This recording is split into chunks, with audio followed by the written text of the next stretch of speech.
10 మంది ఎదురొస్తున్నారు మనకి. నమస్కారం సార్ అని పలకరించాం. కనీసం అందులో నలుగురు 5 అయినా సరే తిరిగి నమస్కారం పెడతారు. అంటే మనం విశ్వానికి ఏది ఇస్తే అది మనకి తిరిగి వస్తుంది అని పత్రిజీ గారు చెప్పారు. వాస్తవం ప్రాక్టికల్ కూడా అంతే. కాబట్టి మనం పాజిటివ్ ఇచ్చామనుకోండి, పాజిటివ్ వస్తుంది.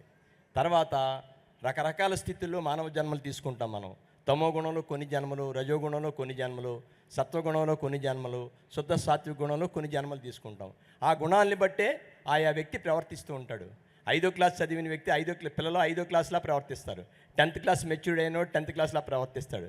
డిగ్రీ చదివిన వాడు డిగ్రీలా ప్రవర్తిస్తాడు. డాక్టర్ చదివిన వ్యక్తి డాక్టర్లా ప్రవర్తిస్తాడు భౌతికంగా. అలాగే ఆధ్యాత్మిక స్థితిని బట్టి ఆయా వ్యక్తులు ప్రవర్తిస్తూ ఉంటారు. ప్రతి దానికి మనం ఎస్ అనడమే కరెక్టు. ఒక పాజిటివ్ ఎనర్జీ విశ్వంలోకి వదిలితే అంత పాజిటివ్గానే డెవలప్ అవుద్ది. కాబట్టి ప్రతి ఒక్కళ్ళు కూడా పిల్లల్ని పెంచే కొంతమంది అంటారు వర్షంలో తడిస్తే జలుబు వస్తుంది.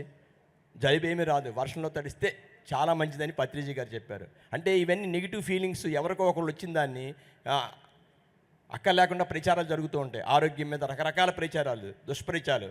కాబట్టి వాటినన్నింటి పాజిటివ్గా తీసుకోవాలంటే వీటికన్నిటికీ ధ్యానమే పరిష్కారం. సో అది ఖచ్చితంగా ఒక ఆయన వచ్చి, సార్ నేను చచ్చిపోదాం అనుకుంటున్నాను. చచ్చిపో. నేను అలాగే చెప్పా, అలా కాదు సార్ నాకు చాలా కష్టాలు ఉన్నాయి, చచ్చిపోవాలని అనిపిస్తుందంటే అప్పుడు అడుగుతాం మనం. అంటే క్వశ్చన్ని బట్టి ఆన్సర్ ఉండాలి. నువ్వు చచ్చిపోదామని ఎందుకు అనుకుంటున్నావు నాయన, నాకు ఈ కష్టాలు ఉన్నాయి. అప్పుడు దానికి కష్టాలకి రెమెడీ మనం చెప్తాం. నేను డిసైడ్ చేసుకున్నాను సార్ ఎలాగైనా చచ్చిపోదాం అనుకున్నాను, వెంటనే చచ్చిపో. అలాగే చెప్పాను నేను ఆన్సర్. Thank you.